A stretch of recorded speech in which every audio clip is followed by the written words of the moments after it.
Thank you for joining us, Angela. It's such a privilege to have you here in the Transformative Conversation series, episode 4 on abundance. Angela, may I ask you, abundance, what a word. What does this mean to you right now?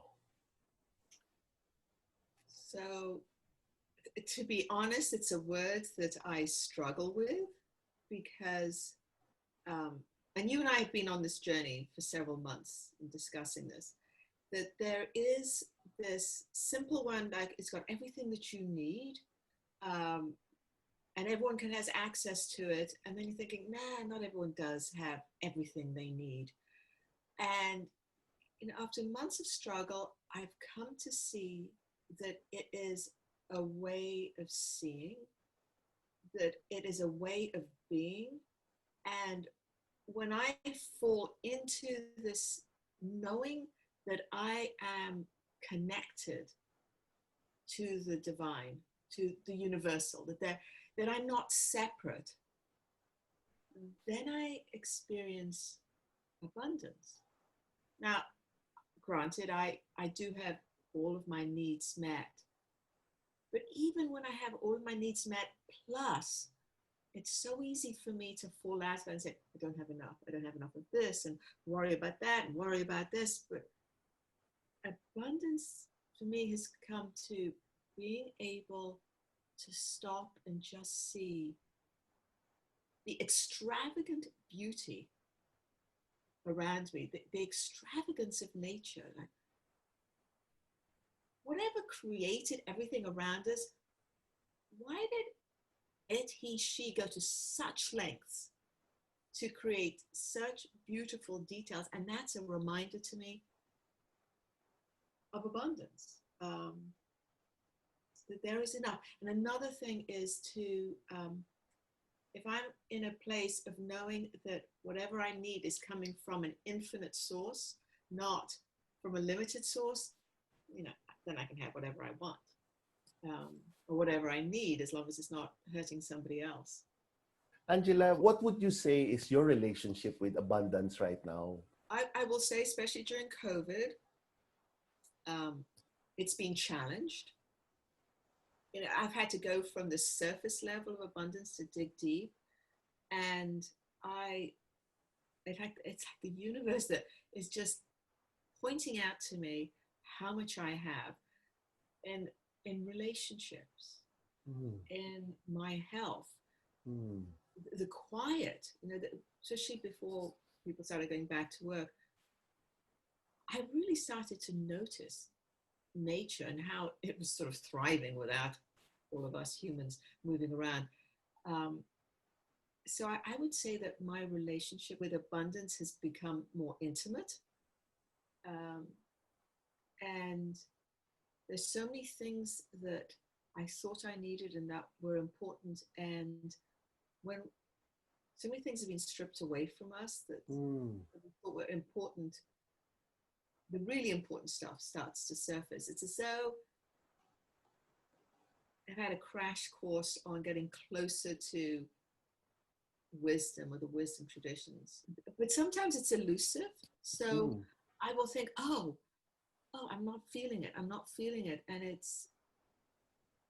I have to trust. I have to fall back and say, yes, just accept it. Just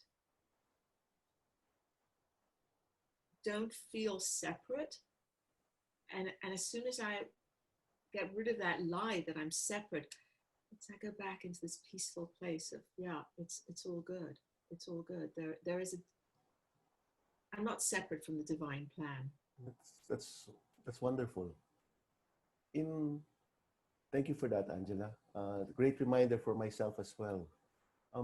In the course of this work that we both love to do, which is to help others during this time, build resilience, as you would always encourage me, live an audacious life. I came across this revelation from one of my coaches recently, and she said, "Coach Paul, is it possible that I'm having gratitude fatigue when there's so many things that are bad going on around me, and sometimes I'm feeling guilt, sometimes I'm feeling anger, sometimes I'm feeling um, frustrated. afraid, anxious. Is an abundance mindset possible in this age of COVID, but more importantly, beyond? I see two things going on with that question of your client. Um, all the emotions of frustration and irritation and on and on and on. And what I have noticed in this period is that these difficult, painful, hot emotions are rising to the surface, and we need to address them. First time we're talking about these difficult emotions and not just trying to hide them and put them away somewhere. And so for people like your client in particular, these emotions, they come up and they're real and they need to be recognized. The problem is, for so many of us, we have not been educated on how to interpret our emotions. Mm-hmm. One of the collateral benefits of COVID is that we are being asked to recognize our emotions and learn what to do with them. I remember, as a child and in society, it's like, well, be grateful for what you have. There are people less fortunate than you are. I grew up in Kenya, East Africa. But the sense of being grateful as an obligation or as being shamed by it is totally counterproductive. The gratitude that is helpful is when it comes up from inside of you. And that's incredibly powerful. And if I had to do it again, raising my adult daughters now, I would have spent more time teaching them about the gift of gratitude for many levels. But one of them, it just takes you to your higher order thinking, so you're better able to solve problems when you are in a state of gratitude. So I will say to clients and people who listen to me, if you have a big problem to solve, step back and write down 5 things that you're grateful for. Small things. It doesn't have to be big. And then when your problem won't go away, but you're better able to solve it. Mm. At the same time, there is this fatigue that people have, or even culturally, I'm told especially in places like Japan, and you were pointing out to me in Korea, where there's these cultural norms about obligation. And so going to gratitude can feel heavy, but turning to awe and wonder and appreciation gets you there, gets you to that place. So stopping to look at, a friend sent me a photograph of a chestnut in Vienna.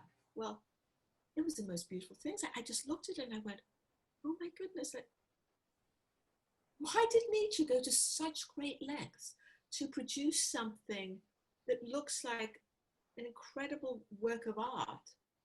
And it's just a seed, just a nut. It's all wonder, curiosity, appreciation gets you back into the flow. That's one of the reasons that I love to talk to Angela, because Angela has this nature of really down-regulating even the most hyperactive of nerves, like yours truly. And I'd like to take advantage of Angela being here. Angela is a seasoned professional executive coach working out of New York. And I'd like to ask her really to just share with everybody, once we've made that choice, Angela, to make abundance, or I guess abundance consciousness real for us, any tips, advice? You mentioned a couple, and I'm sure the audience captured it. Naming it properly, honoring the emotion. But how about the routines? Are there any advices, tips that have worked for you, or that you've helped clients with, that you can share with our audience on how to cultivate this mindset, this abundance choice making amidst all of this that's going on, and it's going to go on for a while? It is, yeah, it is. And listening to the medical scientists, it's even if they figure out a vaccine, it's going to take a while to make sure the vaccine works and it can be produced and it can be delivered globally. So we're in this for the long haul. Um, so creating an abundance mindset, I always think that you sort of have to start at the fundamentals, like the basic hygiene thing. Get enough sleep,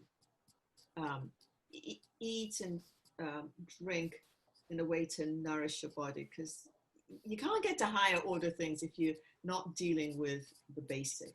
And so any exercise that gets you into sync with your heart, whether that's meditation or mindfulness or some form of exercise that's rhythmic, but also strengthening the parts of your brain, the higher order parts of your brain that are able to solve things and take you closer to what's awe-inspiring as a human. So being compassionate and empathetic.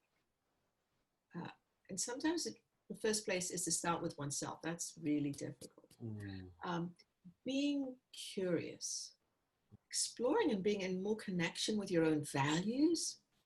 I think this is a time when people are realizing that we are navigating a time where we don't know what the answers are. We don't know what's coming. It's so many things ambiguous that we need to go inside to find the answers. And that requires us to know our values, because that'll help us navigate coming back to a quiet place, always coming back to a quiet place, being empathetic and being curious. I'll get you 95% of the way there. Angela, any last words, thoughts to our friends who've tuned in? Thank you for listening to me. Thank you for being here.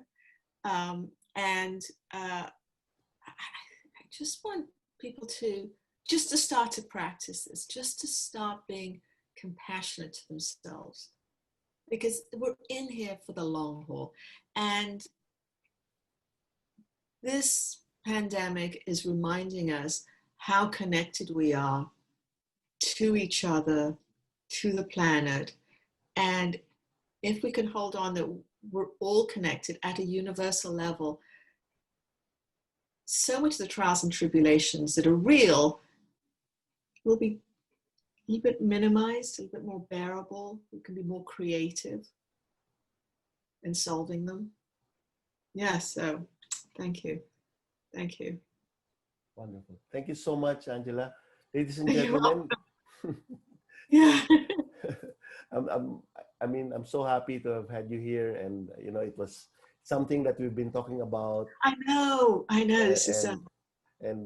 I'm just so glad that I get to share people like you to all of my friends and all of my clients and all of the people that we share with. Another idea. Yes, go ahead. Yes, I just thought I have a quest right now. Yes. To cover 100 people in 100 days. Oh, wow. And this is not a new business exercise. This is a quest that I've taken on to be part of the healing process of the world. Wow. And just my little piece. And also to expand my capabilities by meeting different people. So if you would like to have a session with me, Paul will give you the link, but I have sort of halfway through this, and I would love to, if I can, make your life a little bit better, or somebody you love a little bit better. That's so generous. Ladies and gentlemen, please take advantage. Please go ahead and reach out to Angela. You won't be sorry. I've been a beneficiary of her professional coaching for quite a time, and I always take advantage of that whenever I need. And it's one of the reasons for this transformative conversation, so that I could share with all of you these wonderful professional experts that have helped me, live a more resilient life, especially through this very unique time in our lives. Thank you once again, Angela, for your generosity of time and spirit.